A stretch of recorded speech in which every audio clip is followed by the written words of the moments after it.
The Curse of Live Aid: How the lives of the stars who took to the stage at Wembley have been blighted by tragedy in the last 40 years.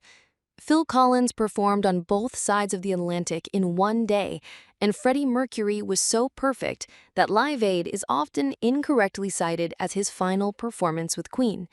On July 13, 1985, more than 20 acts were watched by 2 billion people in more than 100 countries. But despite securing a place in the annals of rock and roll fame, the lives of many of those who took part have taken a difficult turn in the years after the iconic show.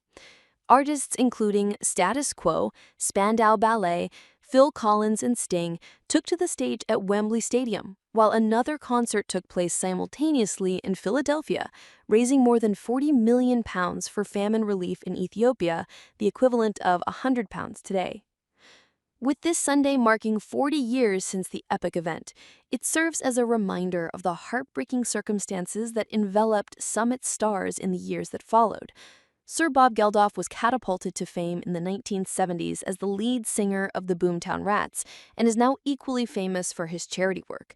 But the musician who co-founded Band Aid and the subsequent music festival Live Aid has experienced more grief in his life than most. At the age of 6, Sir Geldof's mother, Evelyn, died of a cerebral haemorrhage, a stroke that causes bleeding within the skull. She was just 41. In 1976, the rock star began dating TV presenter Paula Yates, who became famous for hosting the music show The Tube in the 1980s. After welcoming daughter Fifi Trixabel, the couple married in 1986 and went on to have Peaches and Pixie. However, Paula and Bob's relationship became strained over the presenter's infidelity. In the 2023 Channel 4 documentary Paula, singer Terence Trent D'Arby revealed he was once confronted by Geldof at his hotel in New York City, with the Boomtown Rats frontman asking him if he was shagging my wife.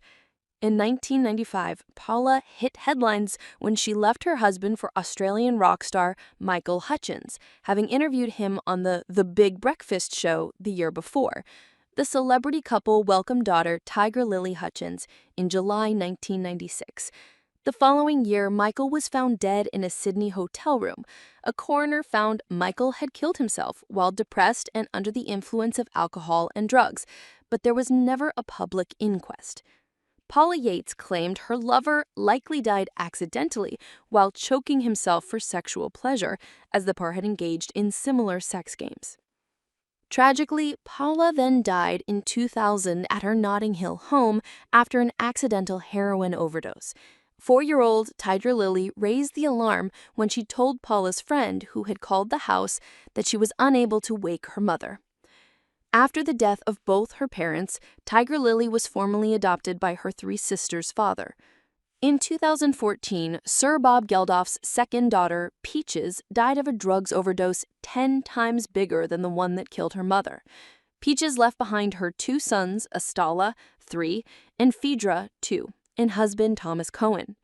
On the night of her death, the mother of 2 had been looking after her baby son, Phaedra, who was reportedly left alone for up to 17 hours following the overdose. The coroner at the time said the television presenter, model, and journalist had been trying to wean herself off of drugs and was clean 5 months before her death. But her husband, Thomas Cohen, a 23-year-old musician, told the hearing she had relapsed and was hiding heroin in the loft of their £1 million home in Wroxham, Kent. Detective Chief Inspector Paul Fotheringham, who led the investigation, told the inquest there is no indication that Peaches intended to take her own life or harm herself in any way, as she was reported to be of happy disposition and planning for the future with friends and family. Months after Peaches' death, Sir Geldof told Lorraine Kelly the loss of his daughter was proving to be intolerable and that he wanted grandchildren to grow up away from the soap opera of his family.